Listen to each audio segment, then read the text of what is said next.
Assalamualaikum warahmatullahi wabarakatuh.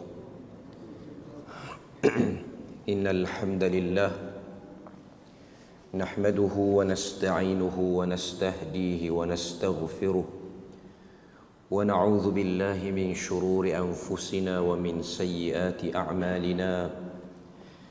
Man yahdihillahu fala mudilla lahu wa man yudlilhu fala hadiya lahu. أشهد أن لا إله إلا الله وحده لا شريك له وأشهد أن محمدا عبده ورسوله. يا أيها الذين آمنوا اتقوا الله وقولوا قولا سديدا يصلح لكم أعمالكم ويغفر لكم ذنوبكم ومن يطع الله ورسوله فقد فاز فوزا عظيما. أما بعد. Alhamdulillah, syukur pada Allah Azza wa Jal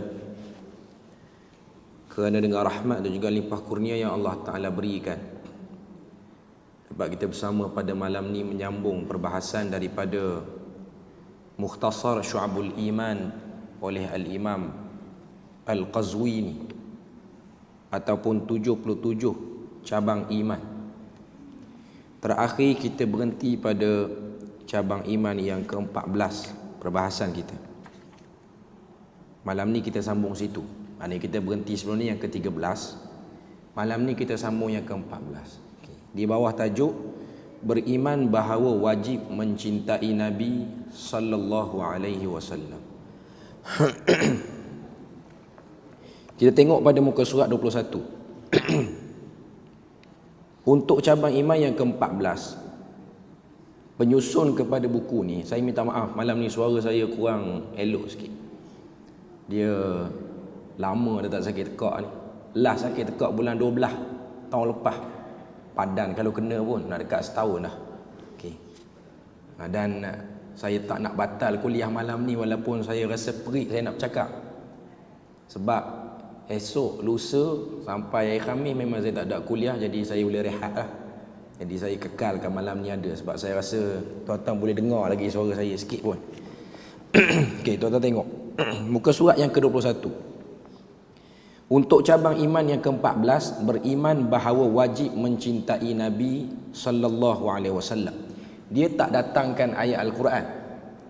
Dia datangkan beberapa hadis Nabi dan lepas pada tu selesai. Yang ni pendek je, dia tak banyak pun. 3 hadis yang dibawakan. Yang pertama ialah hadis yang diriwayatkan daripada Anas yang disepakati sahih muttafaqun alaih. Satu benda tambahan untuk kita tahu, bila mana kita dengar satu hadis tu dia sebut muttafaqun alaih, maksudnya diriwayatkan oleh Bukhari dan Muslim daripada sahabat yang sama. Riwayat Bukhari pun Anas, riwayat Muslim pun Anas. Tapi kalau dia sebut rawahu syaikhain, diriwayatkan oleh 2 orang syaikh iaitu Bukhari dan Muslim, boleh jadi yang dalam Bukhari itu sahabat lain, yang dalam Muslim tu sahabat lain. Ataupun wafis sahihain, di dalam 2 kitab sahih pun maksud yang sama. Maknanya dia diriwayatkan oleh sahabat yang berbeza. Tapi kalau ada muttafaqun alaih, maksudnya 2 kitab ni, Sahih Bukhari dan Muslim, datang daripada sahabat yang sama. Jadi hadis ni diriwayatkan daripada Anas. Apa hadis tu sebut?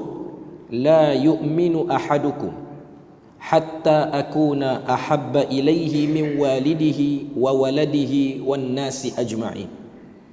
Terjemahan dia, kata Nabi SAW, tidak sempurna iman salah seorang daripada kamu sehingga aku adalah insan yang dikasihi melebihi ibu bapa dan anaknya serta seluruh manusia. Dalam hadis ni Nabi nyatakan, Nabi kata tidak beriman, iaitu tidak sempurna iman. La yu'minu ahadukum, situ maksudnya tidak sempurna iman. Iman dia tak komplit. Iman dia tu tak tebal. Iman dia tu tak tebal Jadi dalam hadis tersebut, la yu'minu ahadukum hatta akuna ahabba ilaihi, sehingga kamu jadikan aku, iaitu diri Nabi, paling diutamakan untuk dikasihi, disayangi, diprioritikan Nabi. Apakah maksud daripada menyayangi Nabi ni? Para ulama bahas, menyayangi Nabi ni maksudnya ialah sangat suka follow Nabi dalam semua tindak tanduk yang Nabi buat. Nabi buat apa, Nabi makan apa, Nabi cakap macam mana, dia nak follow semua. Itu maksud cinta pada Nabi. Bahkan kalau kita tengok, ada sebahagian sahabat ni cinta dia pada Nabi, mereka berharap supaya mati pun nak sama hari dengan Nabi. Yang ni ada dalam kitab Al-Adhkar oleh Imam An-Nawawi. Imam An-Nawawi dia datangkan satu hadis. Saya nak kata hadis pun dia tak berapa tepat sebenarnya. Datangkan athar. Sebab benda ni berlaku lepas Nabi wafat dah. Tapi Imam Bukhari dia letak dalam Sahih Bukhari athar ni daripada Aisyah radhiyallahu anha.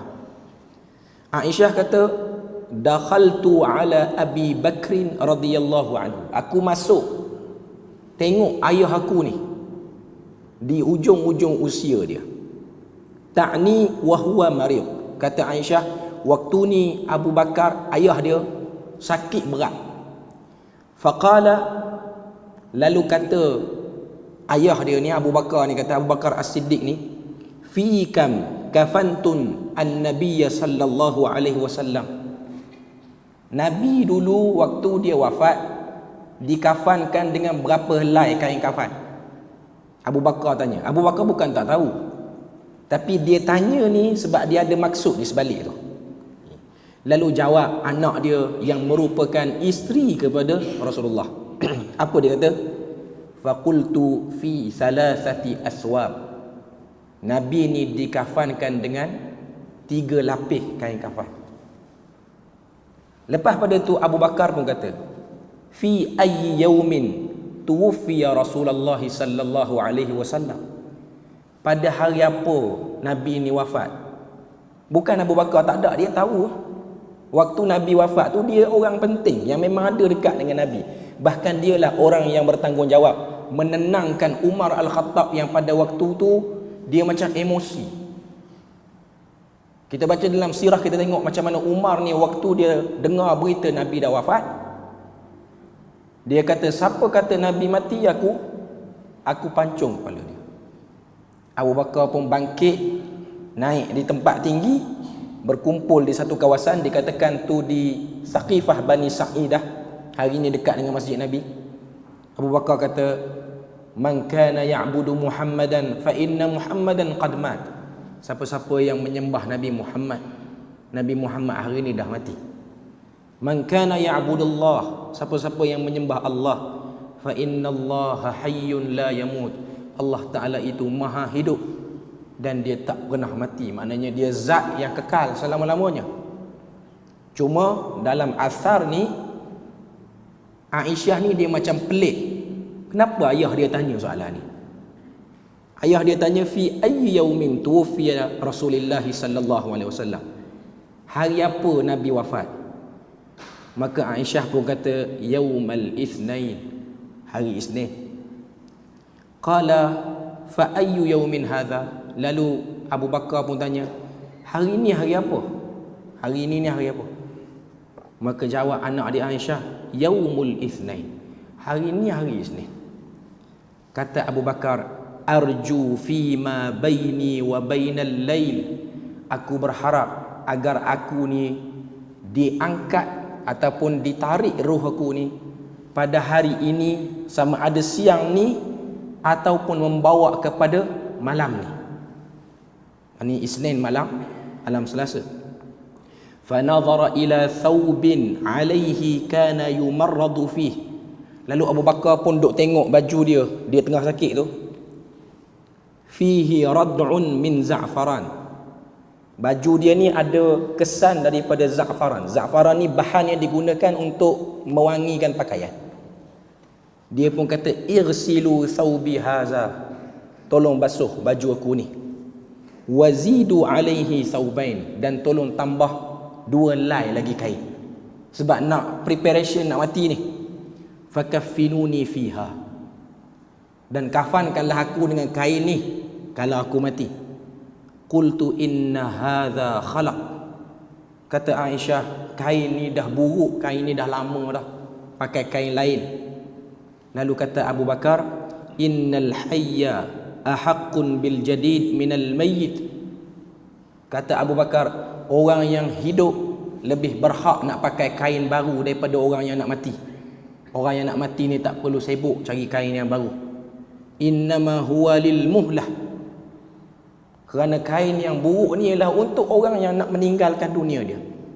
Falam yatawaffa hatta amsa bihi lailatul thulatha, bila mana hari sudah menjelang terbenam matahari, dah terbenam matahari malam Selasa, akhirnya wafatlah Abu Bakar As-Siddiq. Wa dufina qabla an yusbih, dan dia dikebumikan sebelum daripada subuh menjelang, maknanya sebelum salat subuh. Saya sebut mati hari Isnin malam Selasa ni, tuan-tuan ingat siapa? Saya ingat imam masjid ni. Tuan-tuan ingat hari dia meninggal, hari kuliah saya di sini. Kuliah saya di sini hari tu hari Isnin.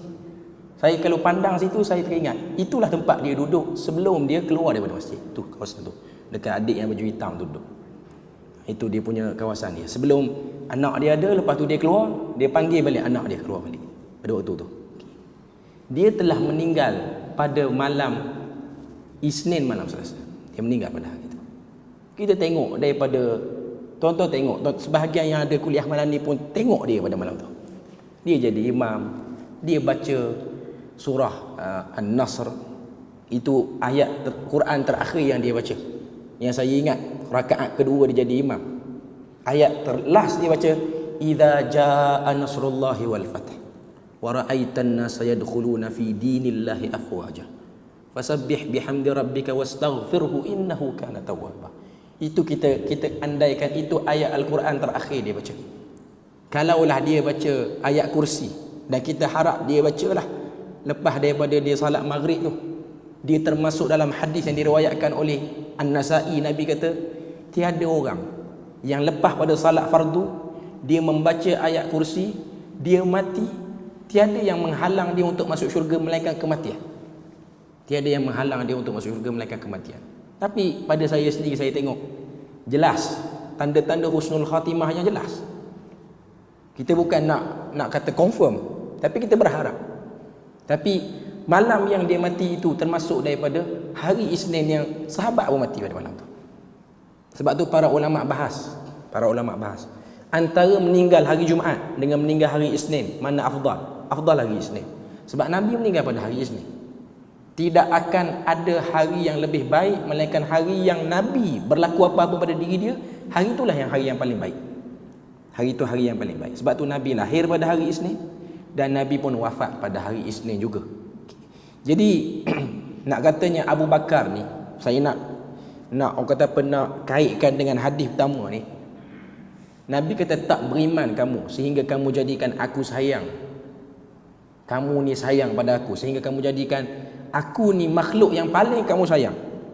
Min walidihi, daripada ayah kamu, wa waladihi, daripada anak kamu, wan nasi ajmain, dan manusia keseluruhannya. Kita sayang siapa atas dunia ni, jangan kita jadikan yang kita sayang tu paling utama, kita nombor 2 kan Nabi. Tak boleh. Sebab itu ialah tanda orang yang ada masalah iman. Macam saya sebut tadilah, macam mana para sahabat ni ishtaha, mereka sangat-sangat menyayangi Nabi sehingga nak tiru pada benda yang kita tak boleh nak adjust. Mati ni bukan boleh adjust. Sebab Quran sebut la tadri nafsun bi ayyi ardin tamut. Kamu tak tahu kamu akan mati di tempat mana, kamu tak akan tahu. Tapi berharap supaya apa yang Nabi jadi pada diri Nabi tu jadi dan kena juga pada diri kita. Sebab tu kita akan tengok ada sebahagian sahabat yang ikut Nabi pada benda-benda yang tak menjadi mustahak pun ikut Nabi. Abdullah bin Mas'ud sangat kuat mengikuti sunnah Nabi hingga pada benda-benda yang tak perlu pun hakikatnya. Antaranya ialah ada riwayat dia lalu satu tempat, dia tunduk. Sebahagian tabi'in ni hairan, tunduk sebab apa? Tunduk sebab sini dulu ada dahan pokok, Nabi tunduk, aku tunduk. Pokok tu dah hilang lah pun, dah ditebang lah pokok tu. Riwayat yang kedua pun kepada Abdullah bin Mas'ud. Ada yang kata ni Abdullah bin Umar. Sampai satu tempat, dia macam buat macam nak rebah kawasan tu. Sebab dulu Nabi pernah lalu situ, Nabi nak terjatuh situ. Dia follow yang tu. Ini ialah manifestasi mengikuti Nabi. Yang ni tak perlu ikut, hakikatnya tak perlu. Yang kita kena ikut ni yang mana? Yang kita kena ikut ni cara Nabi salat. Macam mana Nabi tunaikan salat fardu? Nabi tunaikan di masjid. Nabi salat secara berjemaah. Macam mana Nabi mendirikan salat malam? Salat malam Nabi ni panjang. Tapi ada juga waktu Nabi tak tunaikan salat malam. Macam mana Nabi makan? Ni tambah ni bulan Rabiul Awal ni, orang nak cakap tentang diri Nabi. Orang baca kitab Syama'il Muhammadiyah oleh Imam Tirmizi. Sebab nak tengok dalam kitab tu apa yang ditunjukkan daripada tubuh badan Nabi, percakapan Nabi, semua kita nak ikut. Cuma yang kita kena faham sebagai benda yang utama untuk poin yang ke-14, cabang iman yang ke-14 ni ialah menyayangi Nabi itu ialah dengan merasa ringan nak buat semua sunnah Nabi. Nak buat semua sunnah Nabi. Saya mungkin pernah sebut sini. Ada sahabat tegur tabi'in. Jadi imam maghrib baca surah pendek. Sebab apa? Sebab zaman Nabi hidup dulu Nabi baca panjang maghrib, iaitu Nabi baca Al-A'raf habis. Urwah bin Zubair ditegur oleh sahabat. Sahabat kata dulu zaman Nabi solat maghrib ni Nabi baca A'raf habis. Satu rakaat tu habis satu surah. 22 muka surat, 23 muka surat, 206 ayat tu. Satu benda yang pelik dan tak boleh untuk kita tengok benda tu zaman kita. Sebab apa? Zaman kita orang komplain imam baca panjang, dia nak pendek. Zaman dulu orang komplain imam baca pendek, dia nak panjang. Ini ialah keadaan orang dulu, keadaan para sahabat. Luar biasa. Okay. Hadis yang kedua pun daripada Anas bin Malik. Thalathum man kunna fihi wajada halawatal iman an yakuna Allah wa rasuluhu ahabba ilaihi mimma siwahuma. Terjemahan dia, 3 perkara jika ada pada seseorang, dia akan merasai kemanisan iman. Kemanisan iman ni ialah satu anugerah yang Tuhan beri pada satu orang. Yang orang yang tak rasa benda tu, dia akan kehairanan tengok ada orang boleh buat macam ni. Sebab tu tuan-tuan tengok, ada sebahagian para sahabat baca Quran tak berhenti sehari kerana dia ada kemanisan iman. Ada sebahagian para sahabat melazimi salat malam, ikut macam Nabi buat, luar biasa. Seakan-akan macam tak ada tidur bagi dia, tak rasa mengantuk. Bahkan cara untuk cergaskan, happykan hati dia ialah dengan melakukan ibadah. Sebab tu Syekhul Islam Ibn Taymiyah, dia pernah sebut dalam kitab dia Al-Ubudiyah, kalau saya tak silap, dia kata sekiranya orang-orang kafir dan orang-orang munafik mengetahui manisnya iman yang ada dalam dada orang beriman, dia akan belah dan ambil, dan dia akan simpan kemanisan iman itu lebih berbanding dia simpan emas dan perak di rumahnya. Dia tak sangka macam mana satu orang dia dapat satu rasa ketenangan yang luar biasa bila mana dia menyayangi nabinya, bila mana dia mengikuti sunnah nabinya. Sebab tu zaman kita ni, kalau tuan-tuan tengok, ada orang bukan orang kafir, orang Islam, dia tengok kawan-kawan dia jaga diri dia, jaga agama dia, cuba untuk tidak terlibat dengan benda-benda yang haram, bahkan lebih lagi cuba untuk tak terlibat dengan benda-benda syubhah. Ada orang dia hairan. Saya ada kuliah satu buku di Guak Gajah, Masjid Muhammadiyah. Buku tu dah habis dah. bacaan pelik dan ganjil dalam salat namun sahih. Part last sekali buku tu dia cerita tentang realiti orang zaman sekarang bila mana dia ni satu orang yang nak jaga salat. Dia cerita dalam buku tu, dia dah cerita habis dah tentang bacaan dalam rukuk, sujud apa semua, bacaan tahiyat apa semua. Dia kata realiti hidup akhir zaman, bila mana satu orang dia nak jaga salat, dia dilihat sangat-sangat pelik di mata orang. Padahal jaga salat ni ialah kewajipan umum semua Muslim. Sebab kalau kita tengok kehidupan para sahabat dulu, bila mana masuk waktu salat, yang lelaki khususnya bergegas pergi masjid, sebab benda tu dah maklum dalam kehidupan dia orang.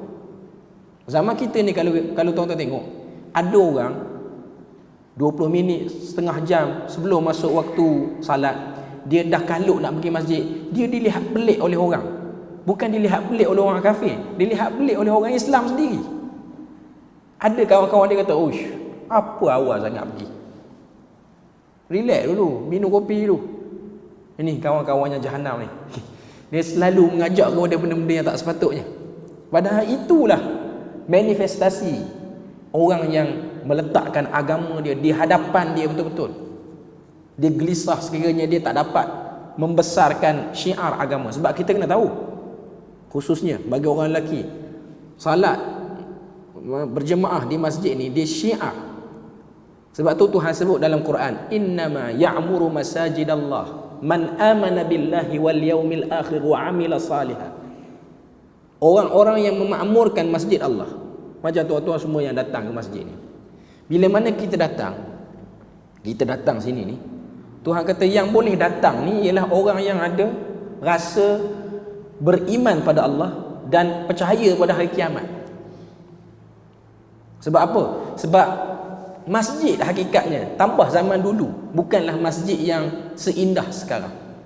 Masjid kita ni alhamdulillah masjid yang fasiliti dia okey. Luah lah antara masjid-masjid di Perlis yang luah. Taklah seluah masjid-masjid di negeri-negeri lain yang mungkin komplit. Nak round satu masjid pun letih lenguh dengan sebab besarnya masjid tu. Di masjid tu ada kafe, di masjid tu ada taman permainan. Tak ada lah sampai tahap tu. Cuma nak katanya ialah zaman dulu masjid kosong. Masjid Nabi tu, Masjid Nabawi yang tuan-tuan tengok tu, kalaulah sekarang ni Arab Saudi kekalkan macam dulu, dia tak buat cantik macam sekarang, tak ada aircon, kapek tak ada, tuan-tuan nak pergi tak? Tujuh pergi. Alhamdulillah kalau ada yang nak pergi. Maknanya sebab kita tahu itu keimanan, dia nak pergi sebab dia tahu ada fadilat.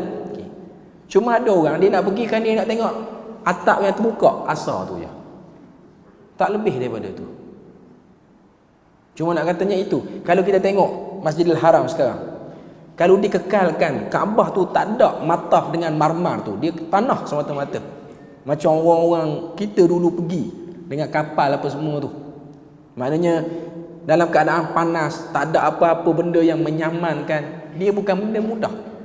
Cuma Tuhan kata yang boleh pergi ini ialah orang yang betul-betul ada iman dalam hati dia, tanpa melihat apa-apa pun kepentingan. Zaman Nabi ni, masjid Nabi, dia punya lantai ni tanah, pasir. Dalam masjid itu pula anjing ni keluar masuk berkeliaran dalam hadis sebut.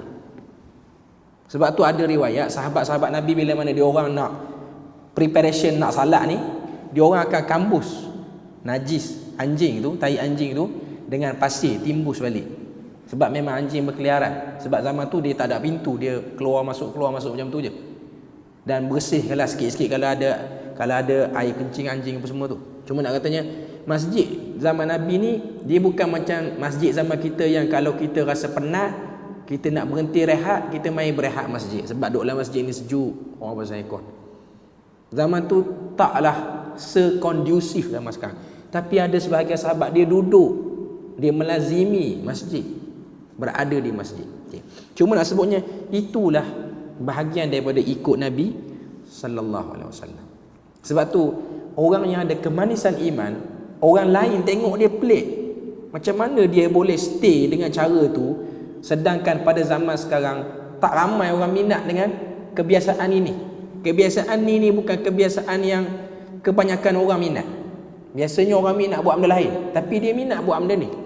Ini bahagian daripada kemanisan iman yang dicampak. Maknanya iman ni dia ada manis dia ada rasa-rasa lain juga dalam iman ni.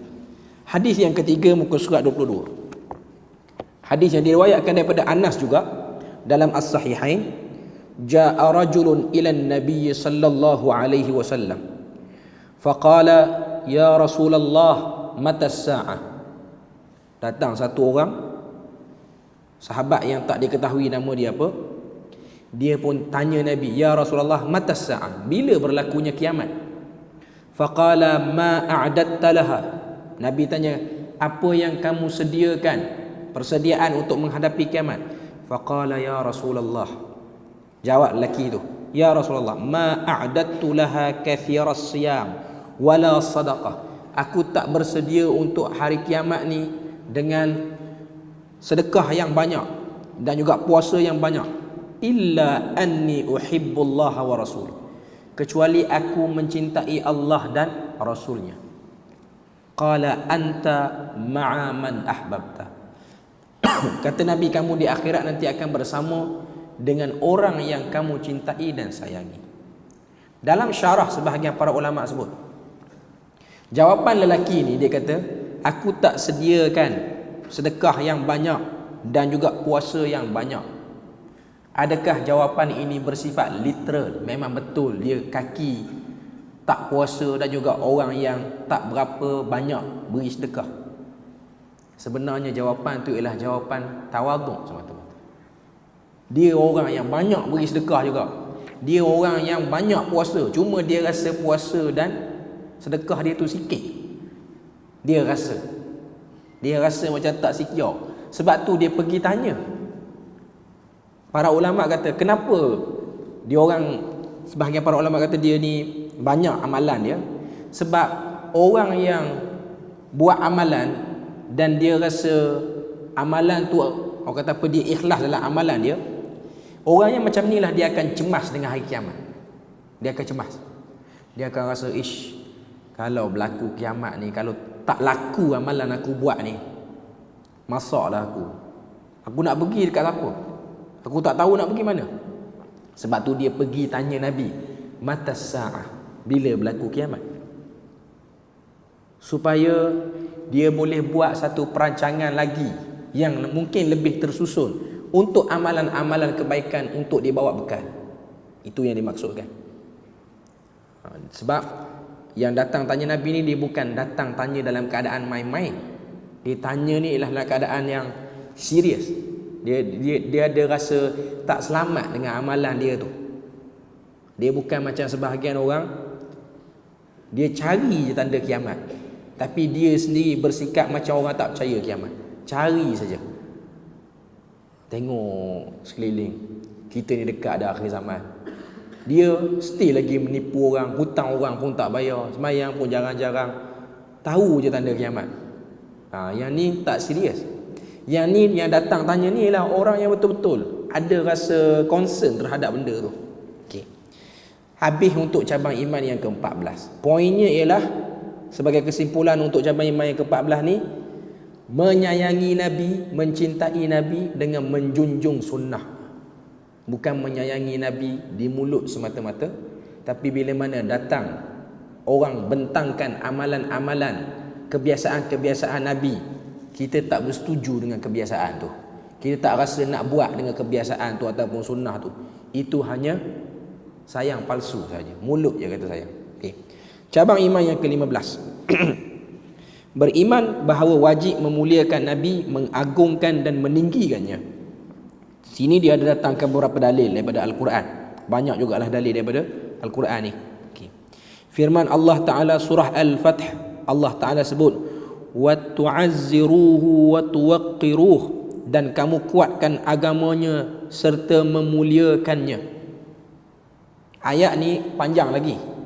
Kalau kita buka Quran, kita buka surah Al-Fath ayat yang ke-9. Apakah permulaan ayat tu? Surah Al-Fath dia berada pada, sekejap, juzuk yang ke-26, surah yang ke-48. Dalam mushaf dia muka surat 511. Okay. Ayat yang ke-9 ialah ayat yang berbunyi litu'minu billahi wa rasulihi wa tu'azziruhu wa tuwaqqiruhu wa tusabbihuhu bukratan wa asila. Sebenarnya dia datangkan dua perkataan ni, dia tak cukup untuk kita nampak.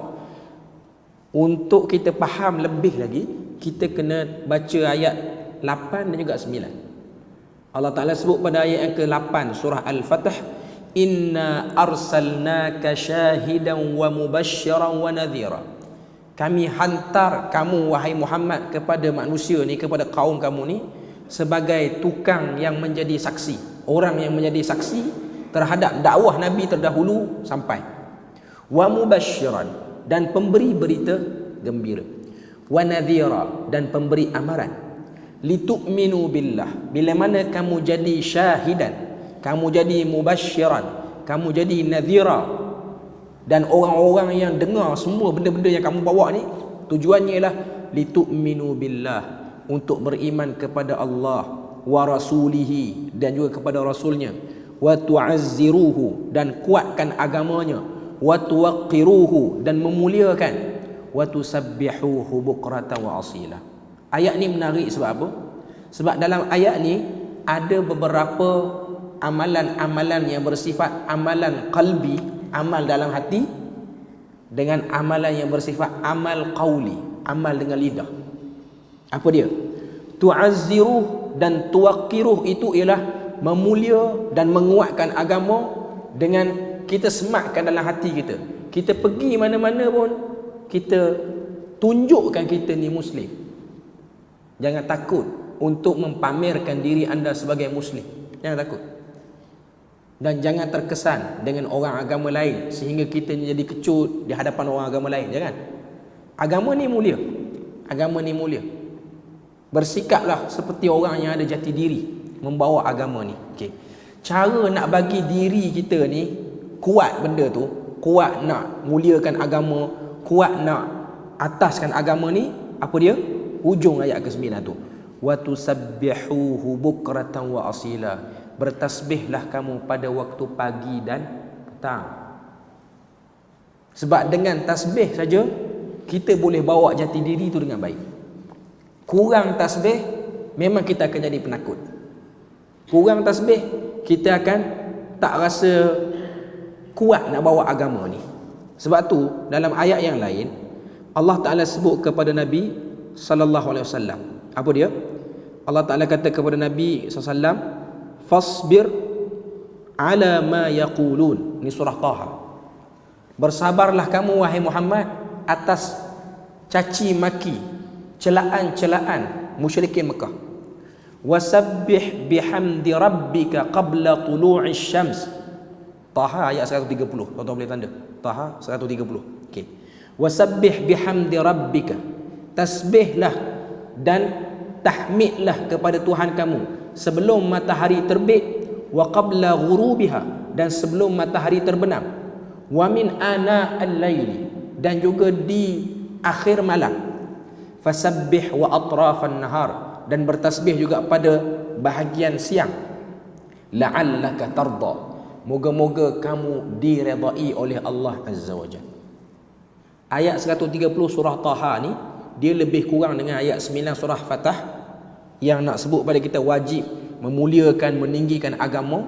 Cara nak bagi kita ni ada semangat nak mulia dan tinggikan agama, kena tasbih, tuan-tuan. Tasbih ni benda mustahak. Tasbih ni benda mustahak. Sebab tu kalau kita buka dalam Al-Azkar, kita akan tengok Imam An-Nawawi ni dia datangkan riwayat Nabi ni sebelum tidur Nabi baca surah-surah Al-Musabbihat. Al-Musabbihat ni apa dia? Kalau kita buka Quran, ada 5 surah Al-Musabbihat ni. Surah Al-Musabbihat yang pertama ialah surah Isra. Yang kedua ialah surah apa? Yang kedua ialah surah As-Saff. Selain pada tu surah At-Taghabun. Selain pada tu surah Jumu'ah. Yang keempat kan? Yang terakhir, yang terakhir ialah Al-A'la, 5. Surah Isra, surah Saf, At-Taghabun, Jum'ah dan Al-A'la.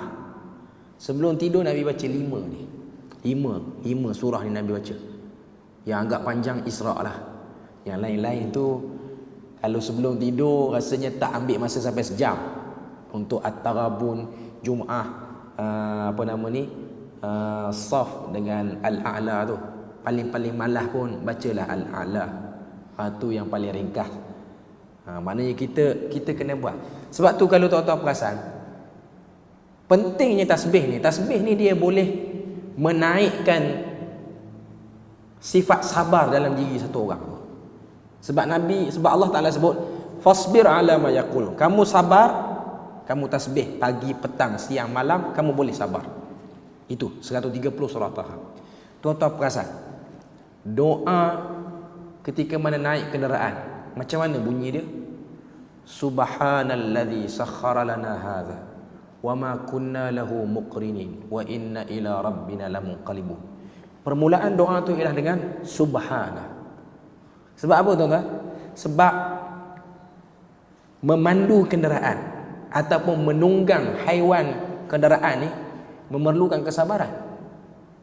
Zaman dulu unta, kuda, keldai, walaupun dia tak ada enjin yang kita boleh buka bonet dia, tapi binatang-binatang tunggangan ni dia ada ragam dia. Dia ada hari dia tak memberi kerjasama yang baik untuk kita tunggang dia. Kita naik atas dia, dia tak bangkit. Kalau unta, dia tak naik-naik. Ada tu benda dia tak puas hati dengan tuan dia. Cuma nak katanya tasbih. Bermula tu, kita hari ni naik kereta, start enjin semua dah elok, masuk atas jalan, tengok gelagak orang bawa kereta, hati tak sabar, mulut cepat nak maki. Dia ni bawa kereta, lesen beli ke? Mulut tu cepat nak kata. Tengok motor ni, tak lama ni mati kot. 3 kali Jumaat lagi bawa motor macam ni. Mulut tu tak sabar. Sebab apa? Kadang-kadang baca tasbih tu tak jelas. Mula-mula nak naik kenderaan, waktu baca tu kita kena set betul-betul. Sebab bacaan naik kenderaan ni dia ayat Quran hakikatnya. Subhanalladzi sakhkhara lana hadza. Maha suci Tuhan. Tuhan yang menggerakkan kenderaan. Kita ni Tuhan beri kudrat sehingga kita boleh kawal kenderaan tu. Tapi kita baca tu, kita kata Maha suci Tuhan yang memperjalankan kenderaan ini. Subhanalladzi sakhkhara lana hadza wa ma kunna lahu muqrinin. Kami ni hakikatnya tak ada daya upaya apa pun terhadap kenderaan ni. Wa inna ila rabbina lamunqalibun. Dan kami nanti akan balik kembali pada kamu, iaitu dengan tanda balik ke akhirat lah maksud dia. Okey. Cuma nak sebutnya ialah penting untuk satu orang ni dia nak mengagungkan Nabi dan Rasul, dia kena tasbih.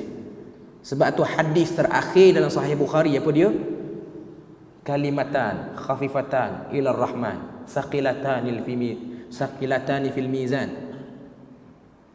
Subhanallahi wa bihamdihi subhanallahil azim. Pun tasbih juga. Itu hadis terakhir dalam Bukhari.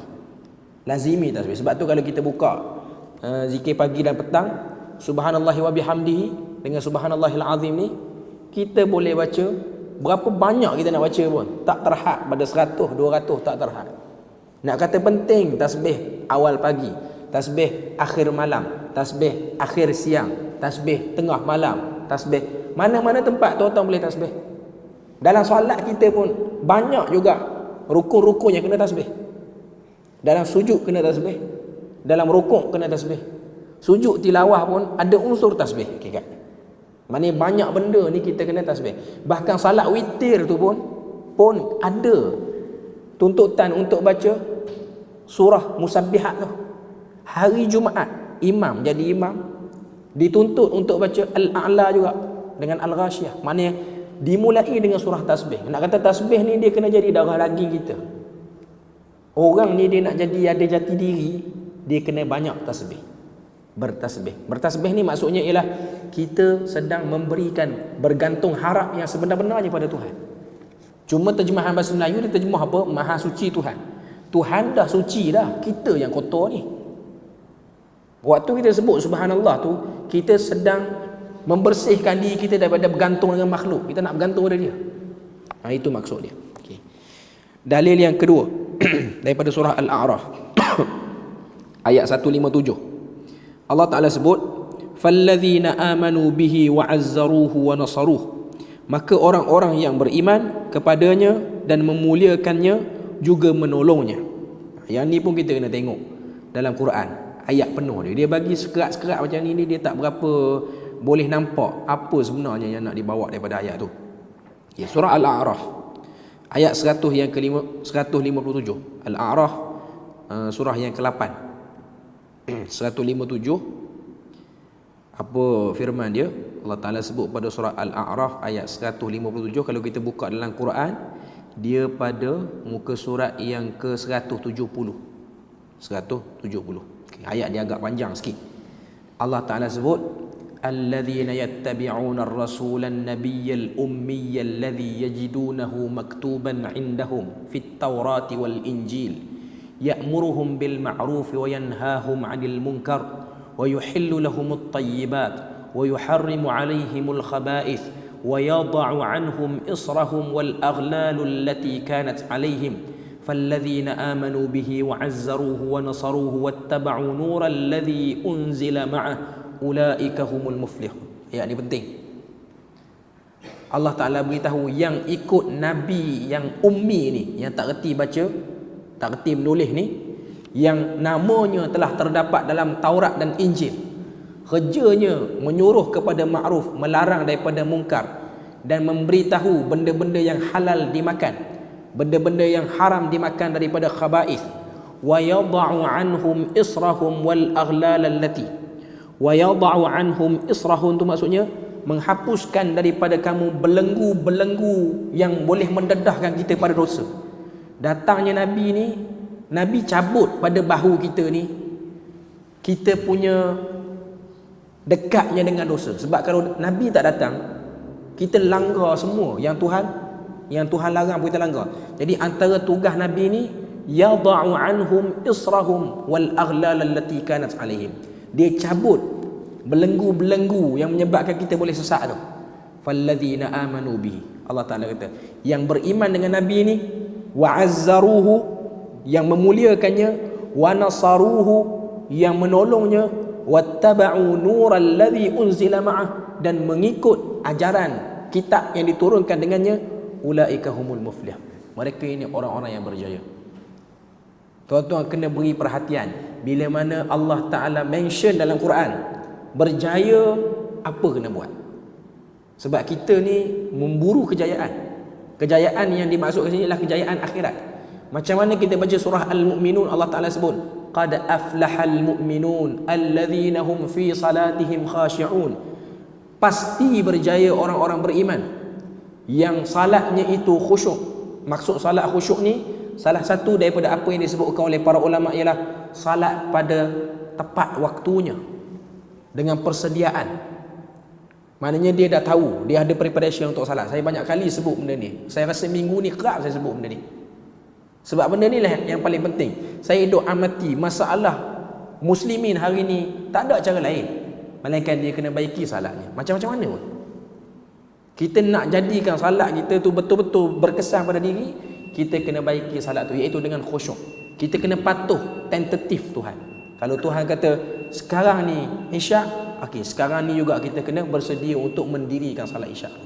Kita beri lalu azan dulu, nanti kita sempurnakan sikit. Okey, kita sambung sikit lagi. Tadi kita dah tengok ayat daripada surah Al-A'raf. Allah Ta'ala sebut tentang orang yang berjaya itu ialah orang yang memuliakan dan menolong ajaran yang dibawa oleh Nabi. Jadi ini antara benda yang kita kena buat lah. Macam mana nak jadi kita ni boleh tolong agama Nabi? Kena tasbih banyak. Macam saya sebut tadilah, tasbih ni ialah salah satu benda yang diperlukan. Sebab satu orang dia tolong agama Tuhan, dia memang banyak diuji kesabarannya. Bukan senang satu orang nak buat sunnah Nabi ni, payah tuan-tuan. Tambah dengan zaman sekarang, orang memandang sunnah Nabi tu sangat-sangat pelik. Sunnah Nabi ni bukan hanya pakaian semata-mata. Macam yang saya sebut tadi lah, sunnah Nabi yang berat ni ialah salatnya, menjaga salat itu sendiri. Ia bukan benda yang mudah untuk dilakukan. Ada setengah orang diuji dengan kerja-kerja yang sukar untuk dia keluar pada waktu salat. Dia nak jaga pergi masjid ni, dia payah. Tapi dia try untuk dapatkan benda tu. Yang terakhir firman Allah Ta'ala surah An-Nur ayat yang ke-63. Iaitu ayat yang akhir daripada surah An-Nur ni. Iaitu Allah Ta'ala sebut la taj'alu du'a ar-rasuli bainakum ka du'ai ba'dikum ba'dha. Jangan jadikan panggilan kamu kepada Rasul di antara kamu seperti mana panggilan kamu dengan orang lain. Maknanya jangan jadikan panggil Nabi ataupun orang kata apa, nak sebut tentang Nabi ni jangan buat macam Nabi ni orang biasa. Sebab tu ada tuntutan kena selawat bila mana sebut nama Nabi ni, disusuli dengan selawat. Walaupun ayat yang ke-64, 63 surah Furqan ni nak cerita tentang sebahagian munafikin masuk majlis Nabi, lepas tu keluar senyap-senyap dengan sebab nak ambil maklumat, nak beritahu pada musyrikin, nak beritahu pada ahli kitab macam mana nak jatuhkan agama ni, ataupun nak bagi porak-poranda Islam ni. Sebab kalau kita baca sempurna ayat tu, Allah Ta'ala sebut qad ya'lamullahu alladhina yatasallaluna minkum liwadha. Allah Ta'ala tahu siapa yang masuk dalam majlis Nabi, lepas tu dia keluar pelan-pelan, keluar dapat maklumat yang dia nak, dia keluar. Falyahdharil ladzina yukhalifuna an amri. Allah Ta'ala kata berpalinglah kamu, jaga-jaga kamu daripada orang yang berpaling daripada arahan Tuhan. Orang-orang yang ada niat tak nak ikut sunnah Nabi ni, tak nak agungkan agama ni. Antusibahum fitnah. Mereka akan menyebabkan berlakunya fitnah, terzahirnya fitnah. Au yusibahum azabun alim. Ataupun kamu akan terkena azab yang sangat pedih. Cuma poinnya ialah antara bentuk-bentuk orang yang tak mengagungkan Nabi, dia panggil Nabi dengan panggilan biasa. Dia rendah-rendahkan Nabi. Maknanya kalau orang cakap, dia sembang dengan orang ataupun orang beritahu kat dia, kita ni orang Islam kena ikut Nabi. Dah Nabi macam tak ada orang lain. Itu tanda-tanda dia. Tanda-tanda ni salah satu lah tu. Itu action yang tak sepatutnya ada. Dan ini ialah petanda orang tu ada masalah dengan agama. Okey. Kita berpada situ untuk malam ni. InsyaAllah kita akan sambung lagi dalil-dalil yang lain daripada cabang iman yang ke-15. Tuan-tuan tanda pada firman Allah Ta'ala surah An-Nur ayat yang ke-63 tu. Jadi nanti kita akan sambung seterusnya surah Al-Hujurat ayat yang pertama. Setakat itu saja. Subhanakallahumma wa bihamdik, asyhadu an la ilaha illa anta wa astaghfiruka wa atubu ilaik. Wassalamualaikum warahmatullahi wabarakatuh.